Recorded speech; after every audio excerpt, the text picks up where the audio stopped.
కొణిదెల పవన్ కళ్యాణ్ అమ్మ కడుపున ఆఖరివాడిగా పుట్టిన అందరికీ మంచి చేయాలి, మేలు జరగాలి అనే విషయంలో ముందువాడుగా ఉంటాడు.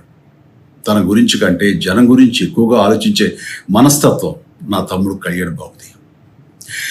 ఎవరైనా అధికారంలోకి వచ్చాక ప్రజలకు ఏదైనా చేయాలనుకుంటారు. కానీ కళ్యాణ్ తన సొంత సంపాదనని కౌలు రైతుల కన్నీళ్లు తుడిచేందుకు ఖర్చు పెట్టడం, సరిహద్దు దగ్గర ప్రాణాలొడ్డి పోరాడే జవాన్ కోసం పెద్ద మొత్తం అందివ్వటం, అలాగే మత్స్యకారులు ఇంకా ఎందరికో తాను చేసిన సహాయం చూస్తుంటే ఇలాంటి నాయకుడు కదా జనాలకు కావాల్సింది అనిపిస్తుంది. ఒక రకంగా చెప్పాలంటే సినిమాలోకి తను బలవంతంగా వచ్చాడు, రాజకీయాల్లో మాత్రం ఇష్టంతోనే వచ్చాడు. ఏ తల్లికైనా తన కొడుకు కష్టపడుతుంటే గుండె తరుక్కుపోతుంది. అలాగే ఏ అన్నకైనా తన తమ్ముడు అనవసరంగా మాటలు పడుతుంటే బాధ వేస్తుంది. అలా బాధపడుతున్న నా తల్లికి ఈ అన్నయ్యగా ఒక మాట చెప్పాను.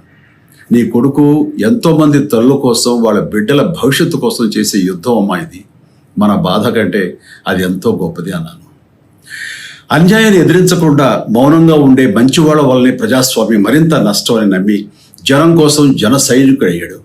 తాను బలంగా నమ్మిన సిద్ధాంతం కోసం తన జీవితం రాజకీయాల్లోకి అంకితం చేసిన శక్తిశాలి పవన్ కళ్యాణ్. ప్రజల కోసం, రాష్ట్ర భవిష్యత్తు కోసం ఆ శక్తిని వినియోగించాలి అంటే చట్టసభలో అతని గొంతు మనం వినాలి. జనమే జయను నమ్మే జనసేనాని ఏమి చేయగలడో చూడాలంటే మీరు పిఠాపురం ప్రజలు కళ్యాణ్ని గెలిపించాలి. మీకు సేవకుడుగా, సైనికుడుగా అండగా నిలబడతాడు. మీకోసం ఏమైనా సరే కలబడతాడు, మీ కళ నిజం చేస్తాడు. పిఠాపురం వాస్తవ్యులకు మీ చిరంజీవి విన్నపం.